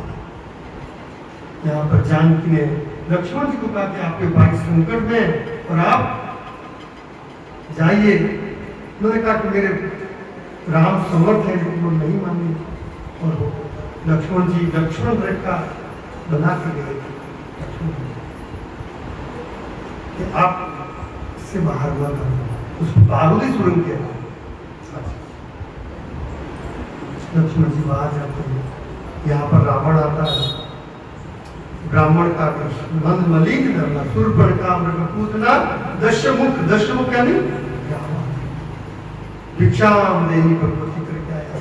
माँ जानकी कुछ लेकर उसने कहा बाहर आके मुझे भिक्षा दे। रावण को मालूम था ये बारूदी सुरंग दिशा की देगी।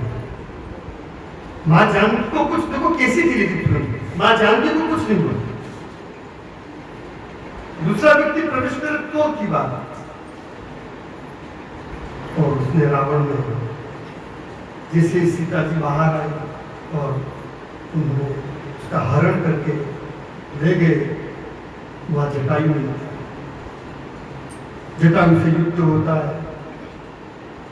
रावण तो एक बार घायल भी हो गया, लेकिन उसके पास रावण घायल पड़ा हुआ था, लेकिन जटायु ने फिर भी उसको आक्रमण कर, जब शस्त्र नहीं था आक्रमण नहीं। देखो हमारे देश का एक पक्षी भी, इसमें कितनी संवेदना होती है। सर्वत्र खलु दृश्यन्ते साधवः धर्मचारिण शूरा शरण्ये सौमित्रे तिर्यक योनि गतेष्वपि। तिर्यक योनि पशु पक्षी की योनि। कल पशु में रीछ वाली बात मैंने बताई थी, रीछ शेर और मनुष्य की, कुछ रीछ में था नहीं। उसने कहा कि मैं ऐसा काम नहीं कर सकता, मनुष्य ने कर दिया वैसा काम।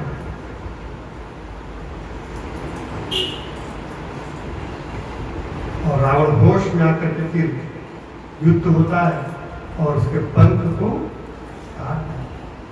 सीता जी के जहाँ वस्त्र और आभूषण गिरते और वहां से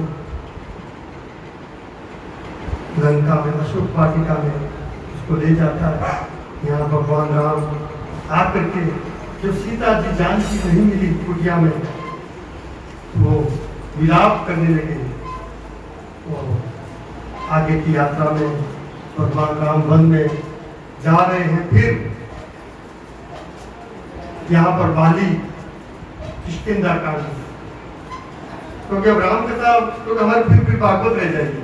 और वैसे भी भागवत में राम कथा कहाँ से,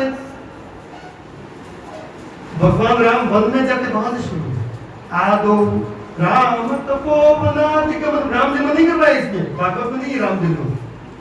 तो अगर राम जन्म होता तो सुखदेव जी को समाधि लग जाती, फिर आगे की कथा ही नहीं होती, इसलिए उन्होंने वो कथा की नहीं है इसमें।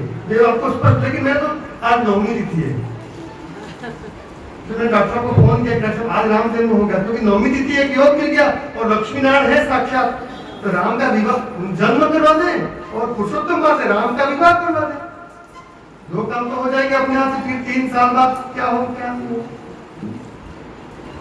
नहीं तो क्या से चालू, यहाँ भागवत की रामायण कहां से चालू होती है, आदो राम तपोवनादि हत्वा मृगम कांचनम, आ गया देहि हरणम जटायु। अब सुग्रीव आ रहा है, इसलिए मैं डायरेक्ट वो कथा ले रहा हूं। अब सुग्रीव क्या आएंगे डायरेक्ट, सुग्रीव संभाषणम बाली निग्रहणम, बाली को मारा, समुद्र लंकापुरी पश्चात रावण कुंभकर्ण एतत् श्री रामायणपुरी थे क्या बेटा, भागवत भी पूरी देखी है। आता खाली टाइम पास कर लो, टाइम से काढो, महीनों से काढो। हाँ सही कह रहा हूँ, ये अभी टाइम पास है ये।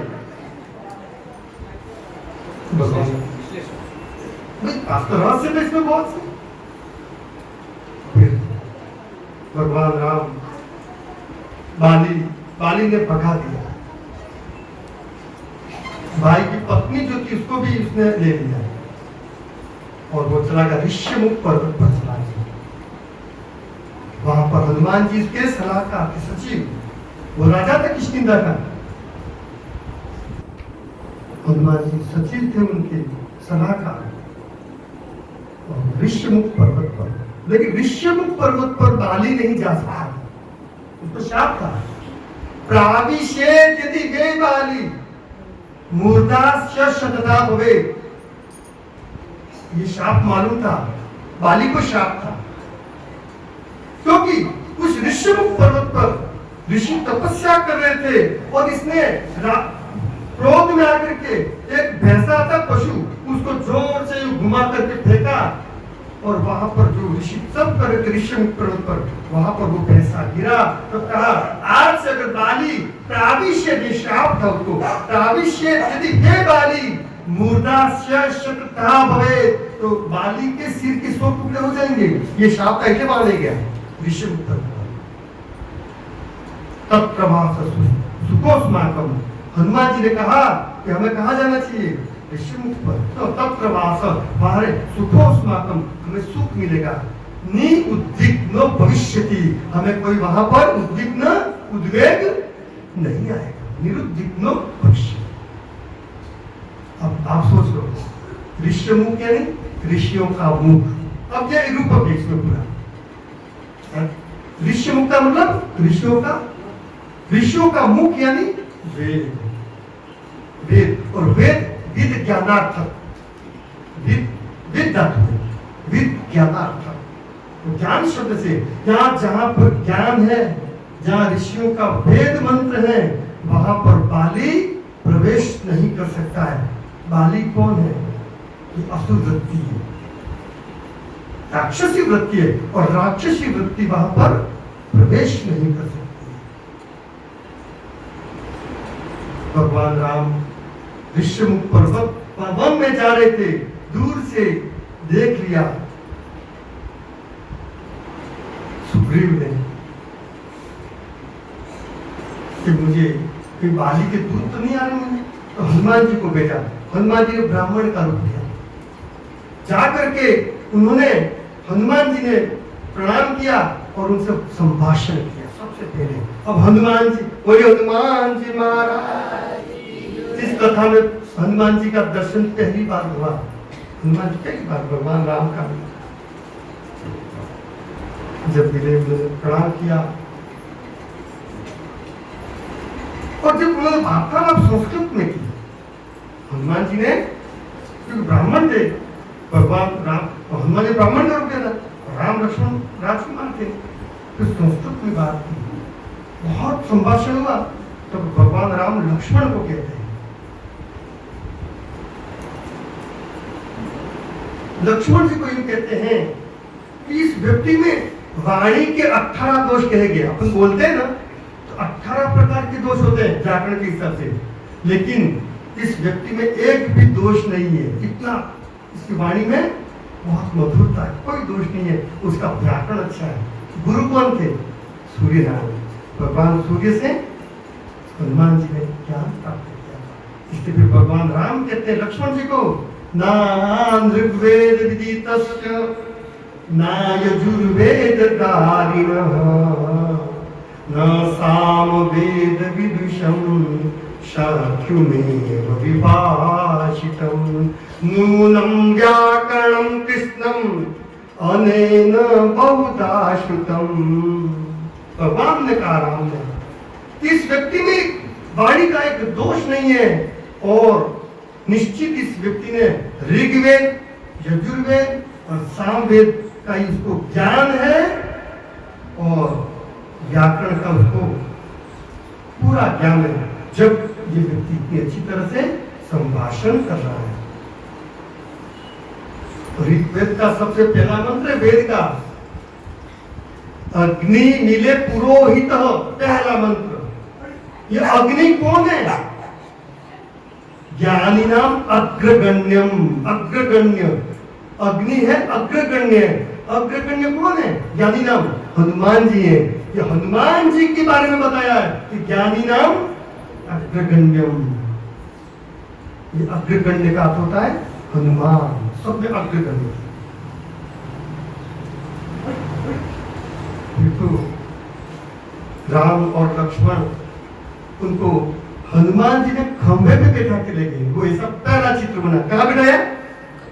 और मेरे बड़े भाई साहब भरत भाई है ना, वो बचपन से, वो उनका जन्म मंगलवार को, तो बचपन से एक वो लाए तस्वीर, अभी भी घर पर बहुत पुरानी, बचपन में लाए थे। वो हनुमान जी लेके जा रहे हैं और राम और लक्ष्मण यहाँ बैठे हुए हैं। फिर अभी भी अवेयर के रखी है उन्होंने, और उनका बॉम्बे में धंधा हनुमान बिल्डिंग में ही है। हनुमान जी की कृपा में कहने का मतलब कह रहा हूँ, मैंने बचपन से सुंदर कार्य करते भाई साहब, और हनुमान बिल्डिंग में ही बॉम्बे में रहते हैं, कृपा होती है। वो लेके जा करके सुग्रीव को मित्रता करवाई। किसने करवाई? ये जीव। सुग्रीव कौन है? जीव। और भगवान परमात्मा, इसके बीच में हनुमान जी ब्रह्मनिष्ठ। कहने का मतलब जीवन में जब तक ब्रह्मचर्य नहीं आएगा तब तक राम, हनुमान जी ब्रह्मचर्य। अग्नि की साक्षी में उन्होंने वचन दिया। सुग्रीव ने कहा कि मैं मित्रता निभाऊंगा और सीता की खोज में, लेकिन मेरे भाई जो बाली है उसको मुझे मार के निकाल दिया। फिर भगवान राम सुग्रीव को भेजते हैं, दोनों को युद्ध होता है। लेकिन बाली में तो नियम था कि उसके सामने जो भी आ जाए उसमें आधा पर उसका आ जाएगा। बाली में ऐसा होता। इधर रावण को तो बहुत बार मारा, रावण तो बहुत, अपने बगल में दबा के 6 महीने रखा था बाली में। फिर वो तो बहुत मारा था। सुग्रीव वापस भगवान के पास, फिर कहा कि तुम दोनों एक जैसे दिखते थे। फिर दोनों को माला पहनाई, माला पहना दोनों। फिर भगवान ने समझ लिया और फिर पीछे से वार किया और बाली भूमि पर पड़ा। फिर भगवान राम राम करके उसने आवाज दी। भगवान राम और लक्ष्मण जाते हैं। फिर अंगद जो था, प्रिय था, कि प्रभु मेरा क्या अपराध था? तो कहा कि तेरा अपराध बहुत बड़ा है। भाई की पत्नी मां के बराबर होती है और तेने उसके साथ इस तरह व्यवहार किया है। उसने अपनी क्षमा मांगी और मृत्यु के वक्त व्यक्ति में सद्बुद्धि आती है। और फिर कहा कि मेरे अंगद को आप रखना। अंगद, अंगम ददा के, अपना अंग जो था उन भगवान राम के हाथ में दिया। और कहा कि तू राम काम अंगद करेगा, सीता की खोज में मदद करेगा। तो उसकी बाली का अंतिम संस्कार देखो भगवान के हाथ से हुआ। फिर वहां से सीता की खोज में नारद जी का शाप था। आगे हनुमान जी कौन थे? वानर थे। और किष्किंधा में क्या है? तो वानर ज्यादा है वहां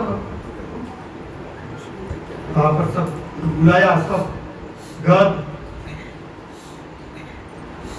जिद्दुन्माली जितने भी वानर महान थे उन सबको इकट्ठा करके उनकी टुकड़ियां बनाई और सब जगह उनको चारों दिशाओं में उनको भेज दिया सीता जी की खोज करने के लिए। वहां पर संपाति मिलता, गुफा में गए वो, संपाति का मैं खा जाऊंगा तुमको। अब क्या करे सब, ये बांधर पे डरने लगी। तो संपाति बलवान था,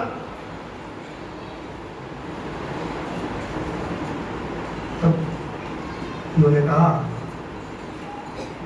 जो बांधर थे ना, उन्होंने कहा कि देखो एक तो जटायु था जिसने मां जगदम्बा मां सीता जो है जब रावण हर के ले गया तब अपने प्राण दे दिए। वो भी गिद्ध था जटायु और ये भी गिद्ध है, लेकिन देखो ये हमको राम कार्य में बाधा कर रहा है। तो उसने जटायु का नाम सुना तो उसने कहा तुमने जटायु को देखा है क्या?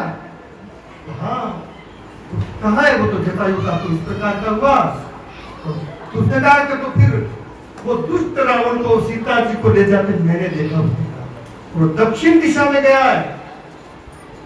मेरे पंख कमजोर है, नहीं तो मैं जाकर के रावण पे झपट्टा मार डालता, लेकिन मेरी दृष्टि गिद्ध की दृष्टि, मैं यहाँ से देख रहा हूँ माँ जगदम्बा जानकी अशोक वाटिका में बैठी हुई है।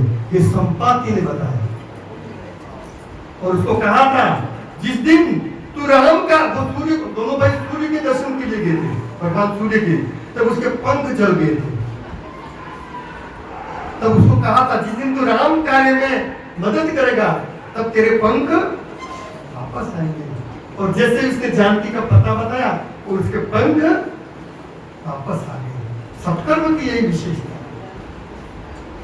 पुण्य न हमने ज्ञान, पुण्य न हमने ज्ञान, और पंख में आ गए और जाकर के फिर सब इकट्ठे हुए।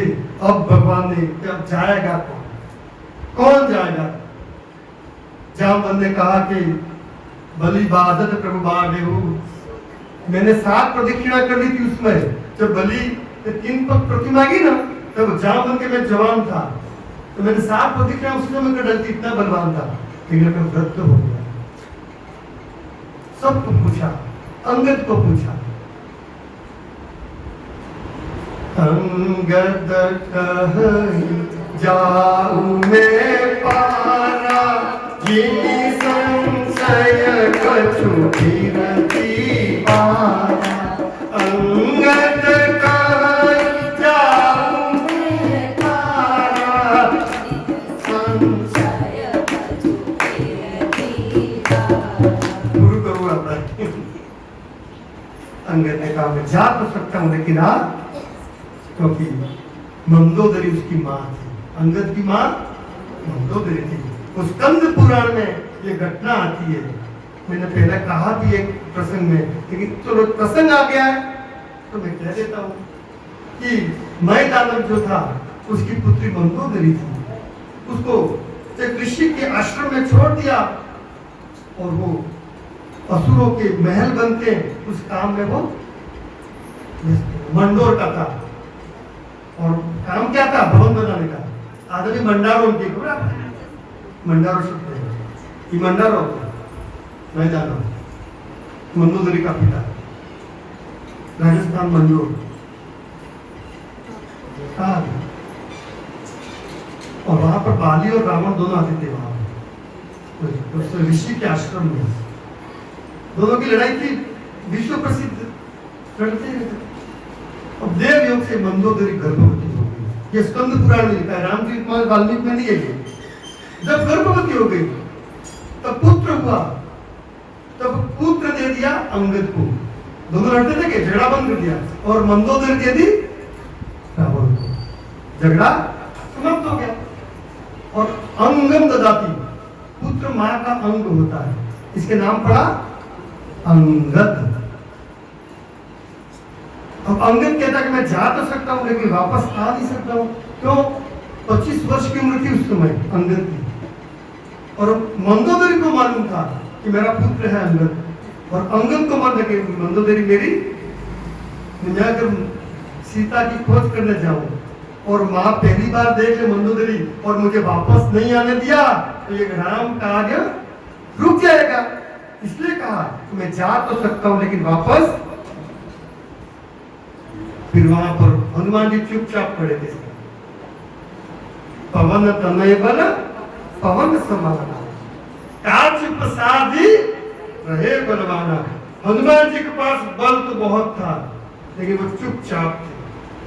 ज्ञानी नाम अग्रगण्य, क्योंकि उनके पास ज्ञान भरपूर भरा हुआ था, और ज्यादा ज्ञान होता है वो अनावश्यक नहीं कि अब बोलने दो जो बोलते हैं, देखते फिर समय आ गया तो देखते, उस समय का इंतजार करते, और समय आ गया।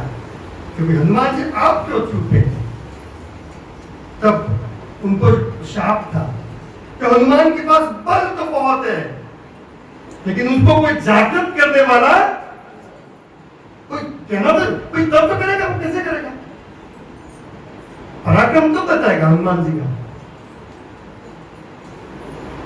तो उन्होंने कहा कि हनुमान जी पवन तनय बल पवन समन, आपके पास वायु पुत्र हो, आप में अपार बल है। और जैसे का और हनुमान जी पर्वताकार हो गए, विशाल रूप ले लिया और सब सोने हो गए, और वहां पर सब ने प्रतिज्ञा कर ली, और ये राम काज करेंगे को राम काज ने कहा कि कहा कहो तो समुद्र को पी लूं, आपको चंद्रमा को निचोड़ डालूं। हनुमान जी एकदम नहीं, कुछ नहीं करना है, पहले तो आप वापस सूक्ष्म रूप धरी अष्ट सिद्धि न लीजिए, मैंने बता दिया पहले। वापस कि प्रभु क्या आज्ञा, कहा कि सीता की खोज करनी थी, जाना है। हनुमान जी ने क्या किया? सुंदरकांड, जामवंत के वचन सुने हनुमंत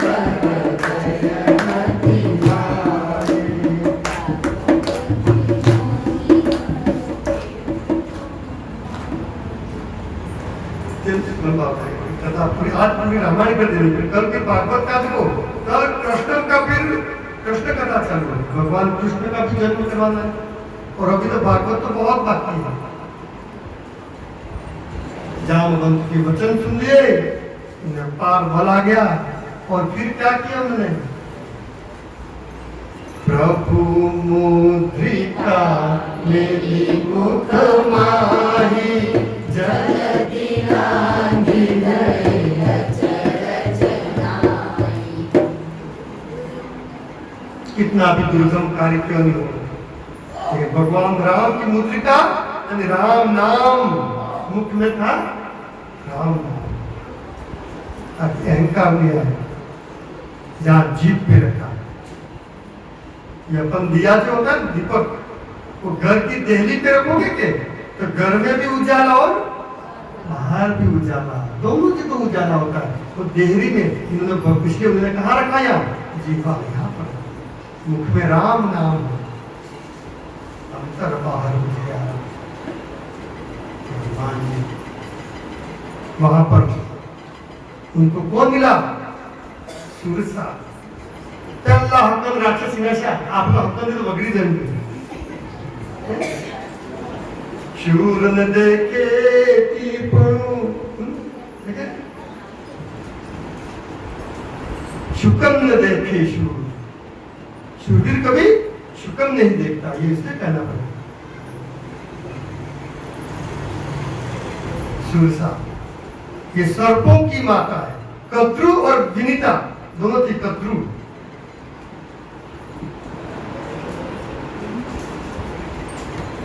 सुरसाना अहिन के माता आई तेरी बात। सुरसा ने मुंह फैलाया, हनुमान जी को कहा कि मैं तुझे खा जाऊंगी। हनुमान जी ने कहा कि मेरे देखो मैं राम काम करने जा रहा हूँ, मैं वापस आऊंगा, आप मुझे खा लेना, अभी मुझे आप छोड़ दो। इस सुरसा ने कहा नहीं, मैं तो तुझे खाऊंगी।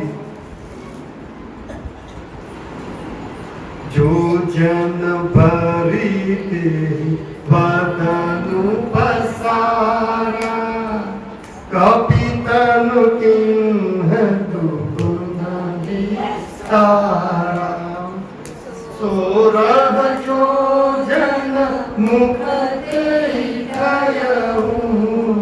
तुरत पवन सुत भाति सभयहु। ऑक्सीजन का अणुभार 32 है। ऑक्सीजन वो हवा वायु स्वरूप हो गया। क्या हो गया? वो वायु स्वरूप हो गए। अब सुरसा ने अब स्थूल हो तो पकड़े, सुरसा ने मुंह फैलाया और हनुमान जी सूक्ष्म रूप एकदम सूक्ष्म बन गए बिल्कुल। अब उसके सुरसा ने वापस मुंह बंद किया, उसके दांत थे, दांत सूक्ष्म थे, तो हनुमान जी मुंह में घूम करके वापस बाहर आ गए। देखिए बुद्धि